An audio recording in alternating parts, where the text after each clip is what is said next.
굉장히 귀한 말씀이답니다. 잘 들어서 생의 변화가 일어나는 복된 시간 되기를 바랍니다. 시작.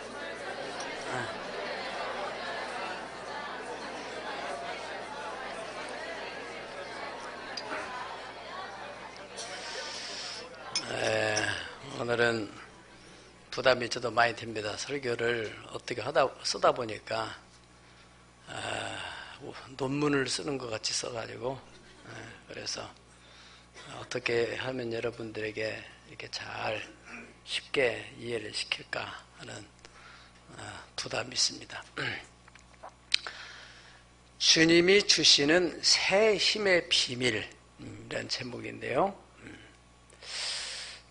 내가 예수를 믿는데 나름대로 열심히 교회를 나가는데 왜 내 심령에는 변화가 안 일어날까? 또 우리 가정에는 왜 변화가 안 일어날까? 이런 부분에 대해서 오늘 말씀을 잘 듣다 보면은 원인을 깨닫고 반드시 변화가 일어나는 역사가 있을 줄 믿습니다. 우리나라 사람들의 의식 속에는 불교, 유교, 또 샤머니즘 이런 사상이 내재되어 있어요. 거기에다가 우리가 복음이 130년 전에 들어가지고 예수를 믿는다고 말을 하고 예배는 드리고 찬양을 드리고 하지만은 그 의식이 그를 지배하고 있기 때문에 그래서 변화가 안 일어난단 말이죠. 기독교는 변화의 종교입니다. 그러나 샤머니즘이나 유교나 이런 것들은 그렇게 특별히 좀 어떤 조금 부분적인 변화 있을지 모르지만은 우리 기독교처럼 급진적인 변화가 안 일어나요. 예수를 믿어가지고 깡패했던 사람이 완전히 본어겐 되어가지고 새롭게 된 사람들이 얼마나 많습니까? 특별히 교도소에서 그렇게 많은 죄를 진 사람이 교도소에 보호받아 들어가지고 사람이 어쩌면 저렇게 달라질 수 있을까? 이런 간증들을 우리가 많이 듣게 되지 않습니까? 그러니까 예를 들어서 하나님을 인격적인 관계를 가지고 믿는 것보다는 무조건 복 달라고 하고 내 인생 문제를 해결해 달라고 하고 그렇지 않으면 나 하나님이 없다고 하고 시험 들고 그만두는 사람들, 이런 사람들 의식 속에는 샤머니즘적인 그러한 사상이 있기 때문에 그렇습니다. 또 이제 유교적인 그러한 의식은, 유교는 우리 인간관계에 대해서 윤리와 도덕을 아주 중요시하잖아요. 반드시 필요합니다. 그런데 우리 기독교는 그거에 국한되어 있지 않아요. 그래서 유교적인 그 사상을 가지고 있는 목사님도 보면은 야곱에 대한 해석을 할 때 야곱은 그 아버지를 속였기 때문에 그러면 사기꾼이다 이렇게 생각을 해요. 그런데 성경은 그거 이상으로 하나님의 경륜을 이루는 과정 속에서 야곱이 그런 행위를 하게 된다 하는 것이거든요.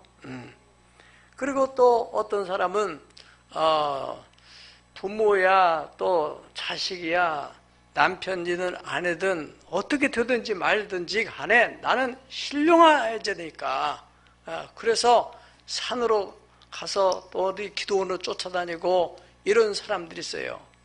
이런 사람들의 의식 속에는 불교적인 의식이기 때문에 해탈하려고. 불교라는 게 그렇잖아요. 그냥 자기 혼자 해탈하러 산에 들어가는 거잖아요. 그런 기독교적인 정통신앙은 뭐냐? 하나님과 인격적인 관계를 맺고 그 하나님을 아버지라고 사랑하고 섬기고 그리고 윤리와 도덕에 속박되지 않고 그 이상으로, 그래서 욥기서 22장 21절을 보면은 너는 하나님과 화목하고 평안해라. 그리하면 복이 되게 임하리라. 아멘. 그렇게 말씀드렸습니다. 그러니까 우선적으로 하나님과 올바른 관계를 통해서 하나님께로부터 오는 은혜, 오늘 말씀으로는 새 힘을 얻어가지고 그래서 어려운 가정, 또 자녀 혹은 남편 그렇게 힘들게 하는 가정을 완전히 바꾸는 겁니다. 그래서 신앙의 명가를 만드는 그런 사람들은 정통신앙을 가진 사람들이에요. 할렐루야! 그러니까 하나님, 샤먼적인 신앙을 가진 사람들은 하나님 관계보다는 내 문제, 또 물질 축복, 그것만 추구하는 거고, 유교적인 신앙을 가진 사람들은 하나님 뜻보다는 사람이 중요한 거예요. 사람 중심에 뭐 한다고, 사람. 불교는 돈도 다 싫고 세상도 싫고 오직 나 홀로 해탈하려고 산으로 가는 사람처럼 혼자만 거룩해지는 거죠. 예. 우리가 불교계의 거장이라고 알려진 성철 스님 이야기를 들으면은 그분이 이제 세속을 떠나서 출가해서 이제 그 산으로 들어가서 돌을 닦는데 그 딸이 이분이 결혼한 뒤에 이제 이 속세를 떠났기 때문에 따님이 아마 보고 싶어서 아빠를 보고 싶어서 만나러 갔는데 안 만나줬다는 것이에요. 왜? 나는 이제 다 인연을 끊었다. 참 불교 신앙으로는 대단한 신앙이죠. 근데 기독교적인 신앙으로 볼 때는 그게 아니잖아요. 가정. 예수님을 네가 믿으면은 너와 네 집이 구원을 얻으리라. 할렐루야. 예. 그렇게 신앙생활을 착하게 살아야 된다는 추상적인 관념으로 생각하는 것이 아니고 또 물질만 막 추구하는 그런 신앙이 아니고 바른 신앙은 철저하게 정신세계나 인간관계나 가족관계나 물질것이나 모든 것을 포함하는 아멘 그런 신앙이에요. 예. 그런 의미에서 우리 신앙은 철저하게 현실적이면 추상적인 막연한 미래를 추구하는 게 아니고 철저하게 현실적이면서도 또 과학적이고 과학으로 이해가 안 되는 것은 초과학적이고 그러니까 그걸 믿음으로써 기적을 만들어내는 것이에요. 아멘. 네.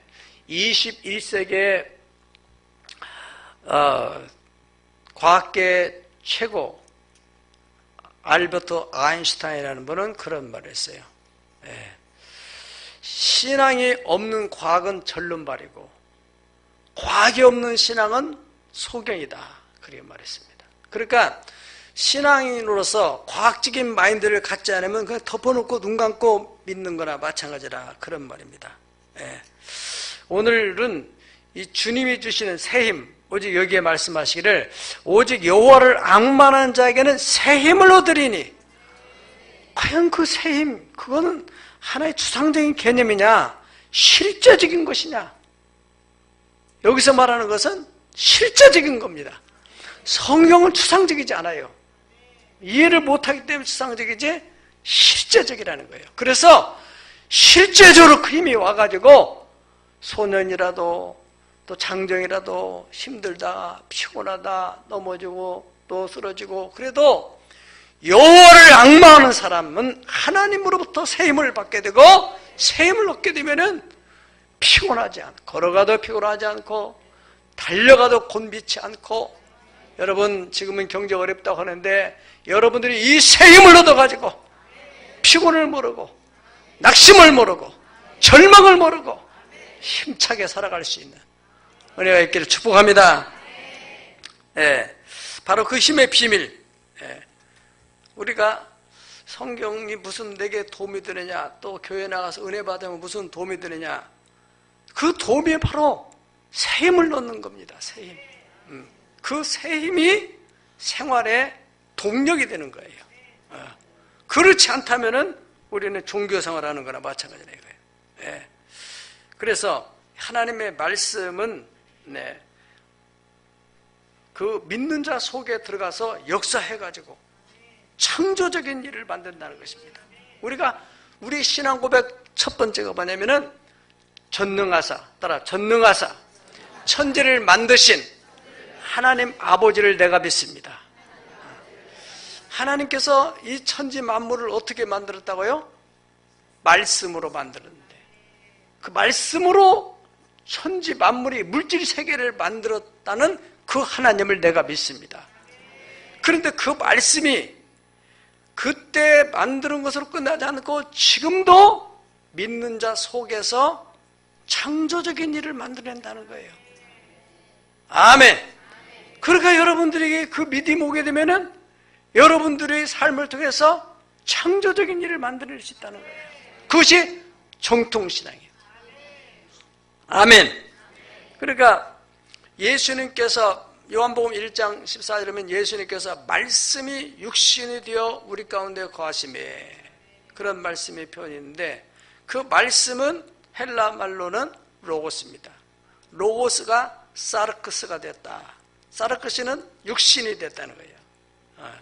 영어로 말하면 the word became flesh, 육체가 됐다. 다시 말하면은 눈에 보이지 않는 비물질이 눈에 보이는 물질이 됐다는 겁니다. 그게 예수님이에요. 그 요한복음 1장, 요한 1서 1장 1절에서는 요한 사도가 그렇게 표현했어요. 태초에부터 있던 그 생명의 말씀에 관하여 우리가 눈으로도 봤고 또 주목하여 우리 손으로도 만져봤다. 그러니까 그 말씀이 육신이 되어서 왔다는 거예요.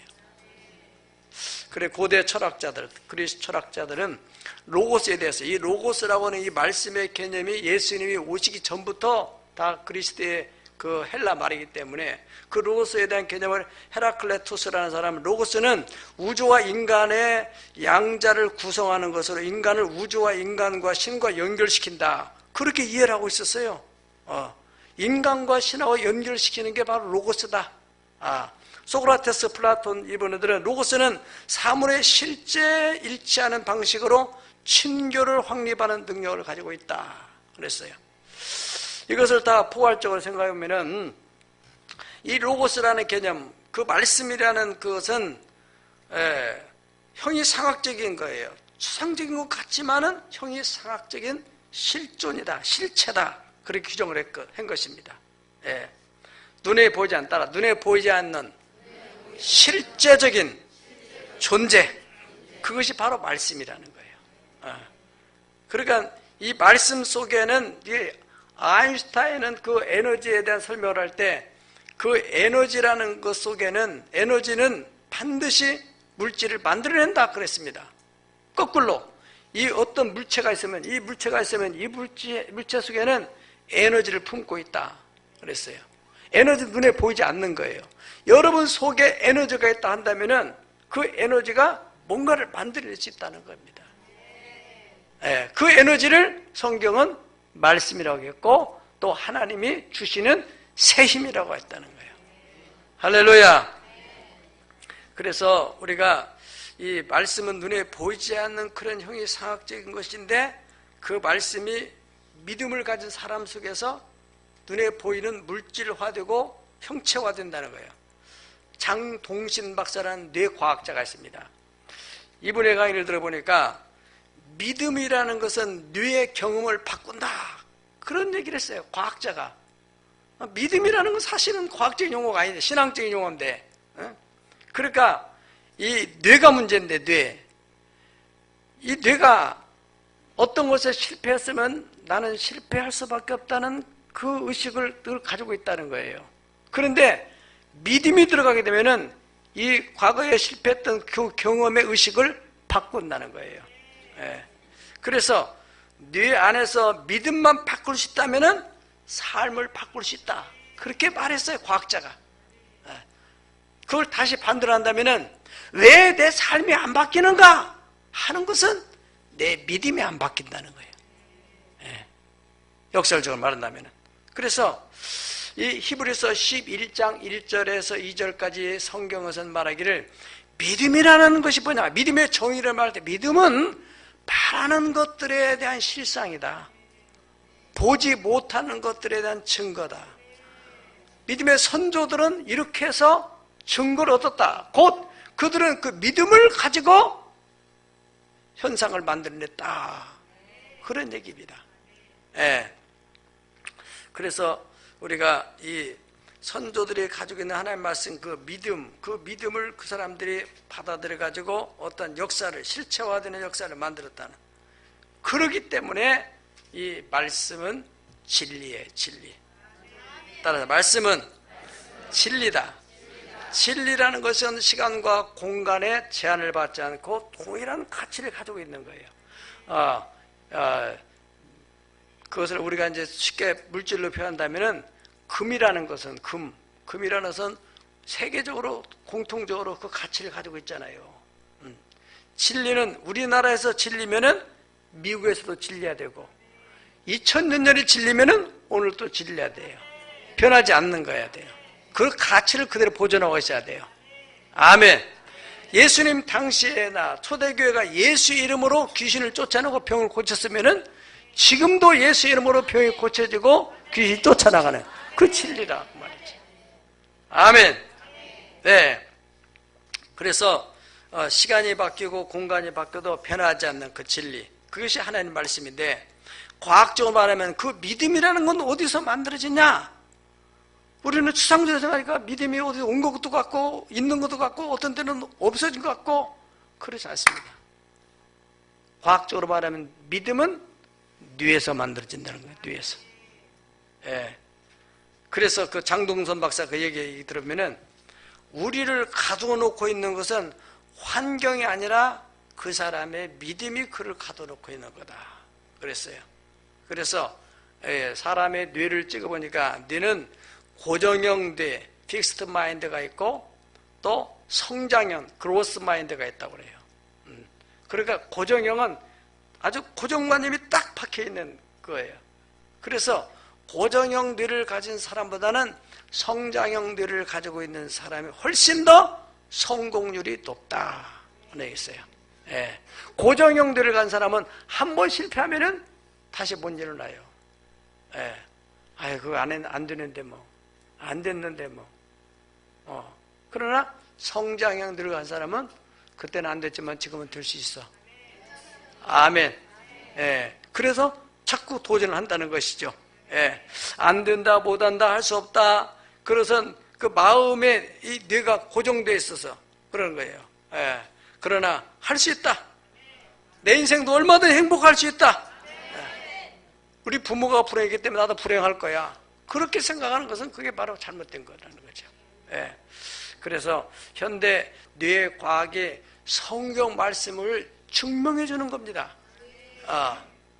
그래서 마가복음 9장 14절에 29절을 보면은요, 귀신 들린 자녀를 둔 그 아버지가 예수님께 나와가지고 제자들이 먼저 예수님 안 계실 때 제자들에게 고쳐달라고, 제자들이 못 고쳐주니까 예수님이 오셨어요. 할 수 있거든. 우리 아이들을 좀 고쳐달라고 하니까 거기에 대해서 예수님께서 말씀하시기를, 할 수 있거든 무슨 말이냐? 믿는 자에게는 능치 못할수 없다. 이게 네가 믿음만 가지면은 고쳐진다. 아멘. 그렇게 말씀했단 말이죠. 네. 그래서 우리가 그 인생을 멋있게 살았던 사도 바울 선생이 뭐라 하겠어요? 내게 능력 주시는 자 안에서, 따라, 내게 능력 주시는 자 안에서 내가 모든 것을 할 수 있느니라. 아멘. 전지전능하신 하나님을 내가 믿는데 그분이 내게 능력을 준다면은, 그 에너지를 준다면은 내가 모든 걸 할 수 있다. 그거를 진짜 믿고 받아들인 사람이 완전 요즘으로 말한다면 흑수저. 정말 너무너무 힘든 인생을 사는. 예. 저 전라북도에 가면은 거기에 전주 옆에 있는 그 완산구, 이제 거기에 관촌에 거기에 아버지 어머니가 생활이 어려워가지고 당시에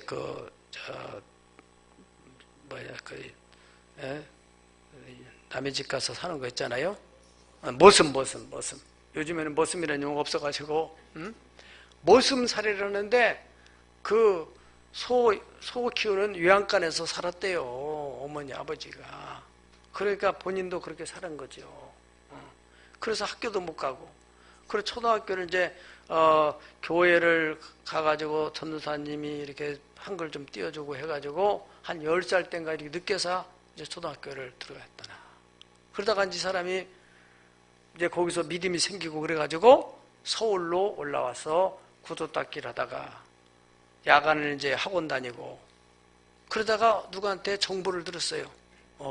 그 덴마크는 너무너무 잘 사는 선진국이라서 거기에 국왕한테 편지를 쓰면은 얼마든지 또 유학 장학금으로 공부할 수 있다. 이런 정보를 이 사람이 얻었어요. 그래가지고 이제 영어도 좀 공부를 했고 막 사전 갖다 놓고 쓰면서 이렇게 편지를 써가지고 덴마크 국왕한테 편지를 보냈답니다. 그랬더니 거기서 답이 오기를 편지에다가 그 속에 비행기 티켓도 보내주고 풀 장학금 증서도 보내주고 그래가지고 그분이 가가지고 거기서 공부하고 돌아가서 우리나라 새마을 운동을 하는데 기획 총책임자를 맡은 사람, 그분이 유태영 박사랍니다. 그분이 자서전적인 책을 쓴 게 바로 빌사일삼. 빌사일삼 책 제목이 그래요. 그것은 빌립보서 4장 13절 그 책에 나온 얘기입니다. 내게 능력 주시는 자 안에서 내가 뭐든 할 수 있다. 그 믿음을 가지고 운명을 바꾼 거라는 거예요. 흑수저가 어디가 있습니까? 우리 예수 안 믿는 사람들은 그랬을지 모르고 우리 예수 믿는 사람들은 절대 그런 말 받아들이면 안 돼요. 아멘. 네, 여러분 미국의 스탠퍼드 대학의 물리학의 권위가 있는 그 윌리엄 틸러라는 그 학자가 연구를 한 실험에 대한 얘기입니다.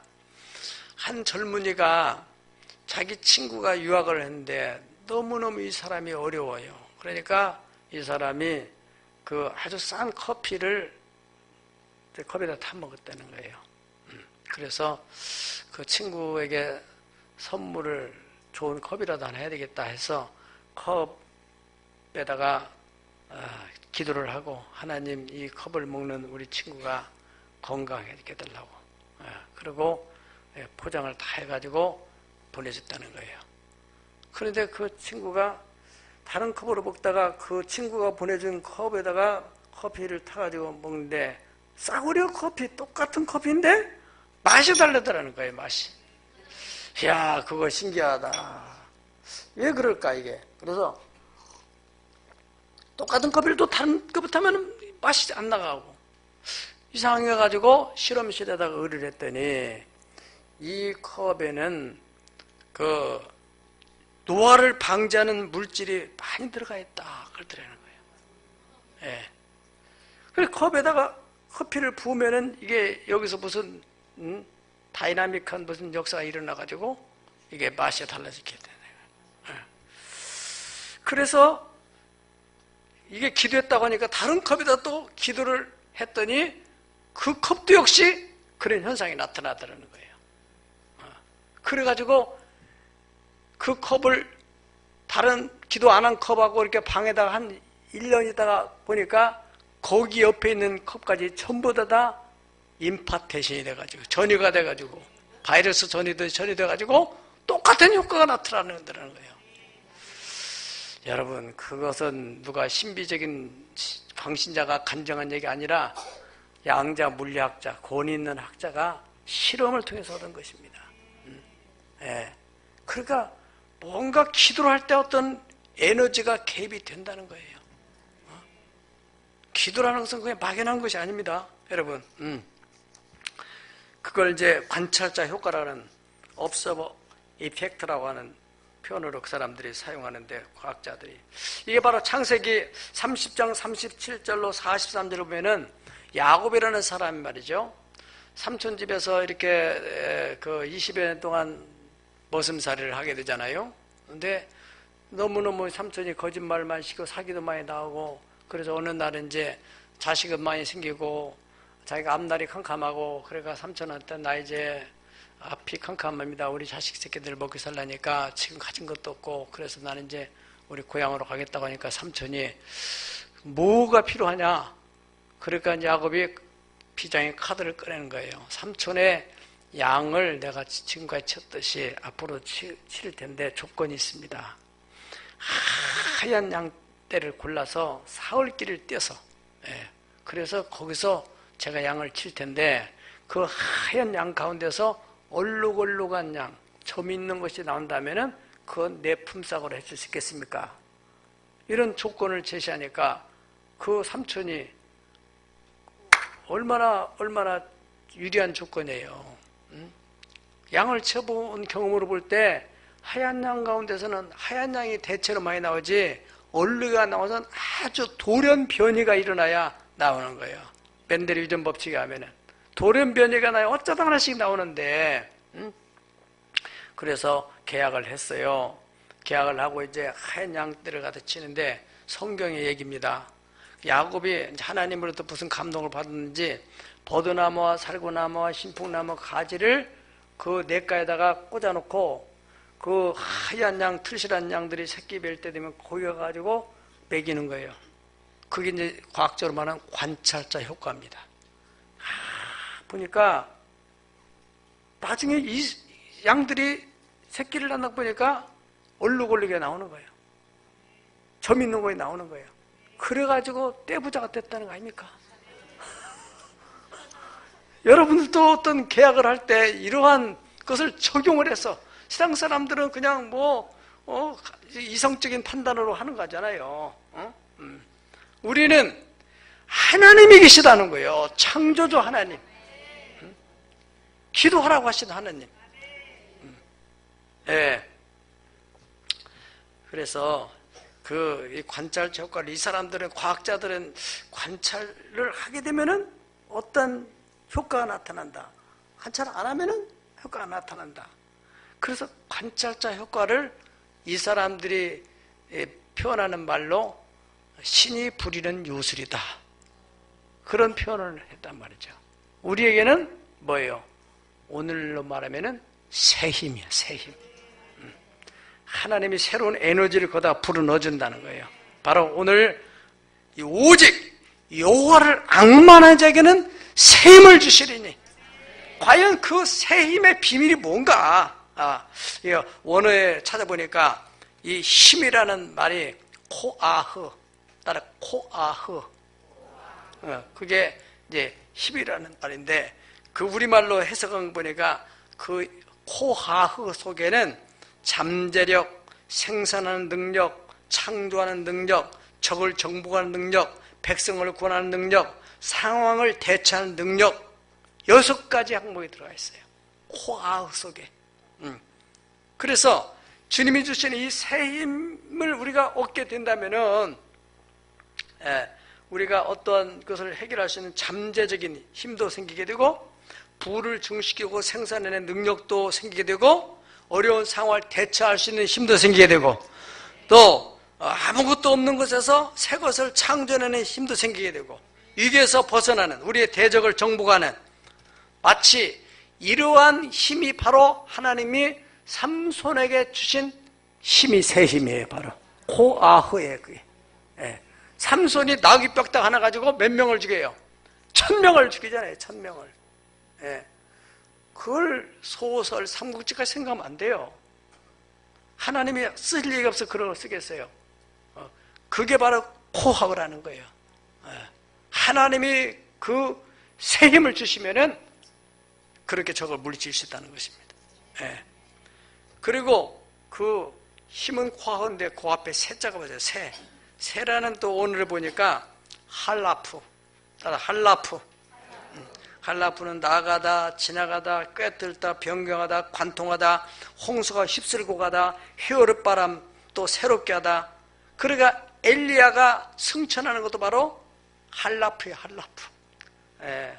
할라프 돌리는 게 아니고 그 히오르바람이 확 감싸니까 그냥 슉 올라갑니다. 엘리야 승천하는 거 믿으시죠? 홍해 바다를 가르는 그 힘, 그것도 역시 바로 할라프입니다. 얼마나 놀라운 사실이에요. 바로 주님으로부터 우리가 할라프 코하우, 새 힘을 얻는다면 우리 생활 속에 어떤 것이 문제가 되겠습니까? 하나님께서 이 할라프 코하우를 누구에게 준다 했어요? 그렇죠. 주를 앙망하는 자에게. 주를 앙망하는 자, 오직 여호와를 앙망하는 자에게.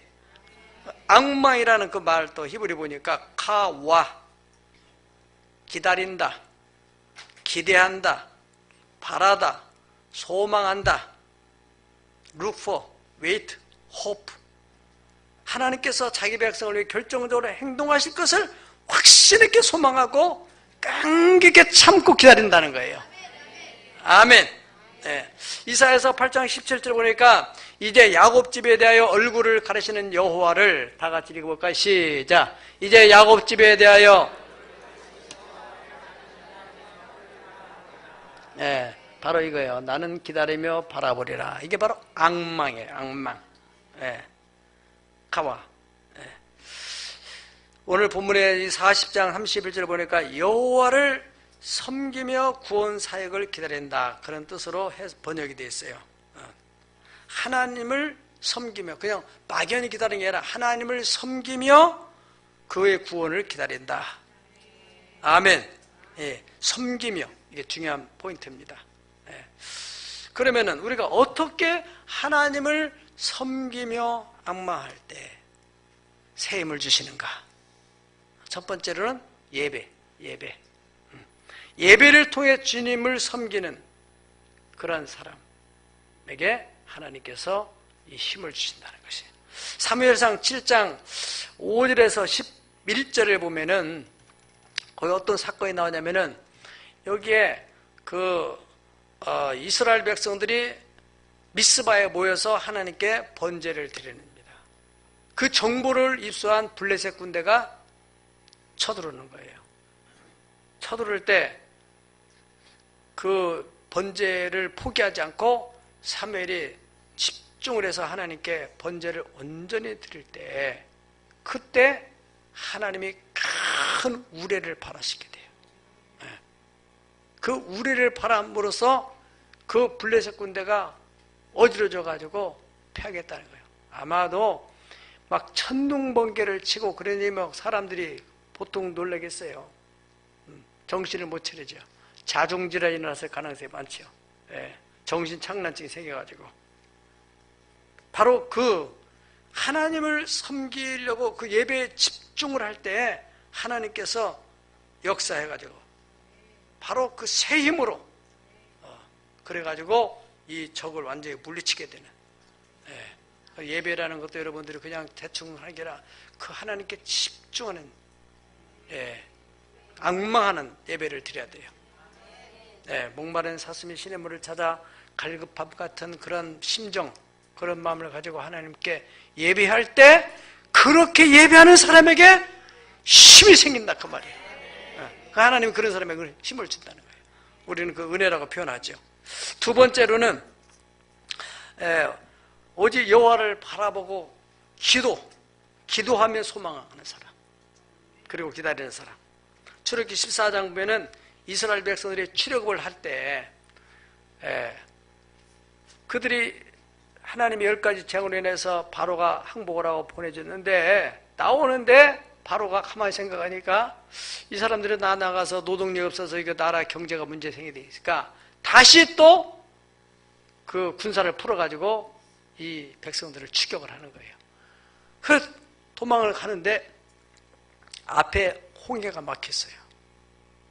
그야말로 갈 수도 없고 뒤는 추격하는 애국 군대가 있고 진퇴양단에 빠지니까 이스라엘 백성들이 원망하고 불평하고, 왜 우리를 어디서 매장할 데가 없어가지고 이 바다에 매장하려고 우리를 데리고 왔느냐. 그런 상황 속에서 모세는 기도를 하는 거죠. 다른 길이 없으니까. 기도를 하는데 14장 13절 보세요. 시작. 모세가 백성에게 이르되 너희는 두려워하지 말고 가만히 서서 여호와께서 오늘 너희를 행하시는 구원을 보라. 너희가 오늘 본 애굽 사람을 영원히 다시 보지 아니하리라. 아멘. 너희는 가만히만 있어. 기도는 내가 할 테니까. 응? 그런 믿음. 그래서 어떻게 됐어요? 홍해가 바로 갈라졌어요? 그럼 어떻게 갈라졌어요? 그 뒤에 보면은 21절 다시 봅시다. 시작. 모세가 바다 위로 손을 내밀 때 여호와께서 큰 동풍을 밤새도록 바다를 물러가게 하시니 물이 갈라져 바다가 마른 땅이 된지라. 여기에 밤새도록, 이게 하나님을 악망하면서 오직 이 문제는 하나님밖에 해결할 수 없습니다. 기도권을 놓지 않고 밤새도록 하나님을 향해 집중해서 기도를 할 때 하나님께서 바람을 막 부는 거예요. 바람. 바로 초자연적인. 네, 아까 말씀드렸죠? 네, 칼라 코하를 막 불어대는 거예요. 그래가지고 그 힘에 의해서 갈라진단 말이에요. 바다가. 우리가 과학적으로 설명하면 그밖에 없어요. 더 이상. 막연하게 갈라지는 게 아니라 그런 원리를 통해서 갈라졌다 그 말이죠. 힘에 의해서. 예. 그래서 여러분 그 애국 군대가 추격하고 백성들은 원망하고 불평하는데 이 모세의 마음이 어떻겠어요? 그렇습니다. 여러분들이 가정 속에서도 믿음으로 살아가는데 믿음 없는 식구들은 이렇게 해서 당신이 기도만 한다고 되느냐? 그런 말을 할 때 얼마나 마음이 불안해지고 내가 이걸 책임져야 되고.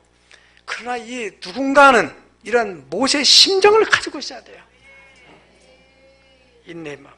여호와를 앙망하는 마음을 가지고 하나님은 하실 수 있다. 이 뇌를 바꿔야 돼. 할렐루야.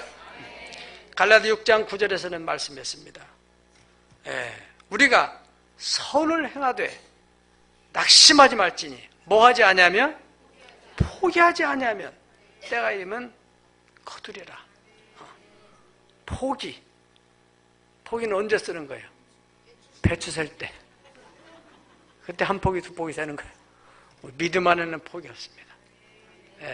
나폴레옹 사전에는 절망이 없고 불가능이 없다는 말 있잖아요. 제가 지난주 국민일보 신문을 보니까 그 하림 닭 이렇게 파는 그 공장 닭 키워서 팔고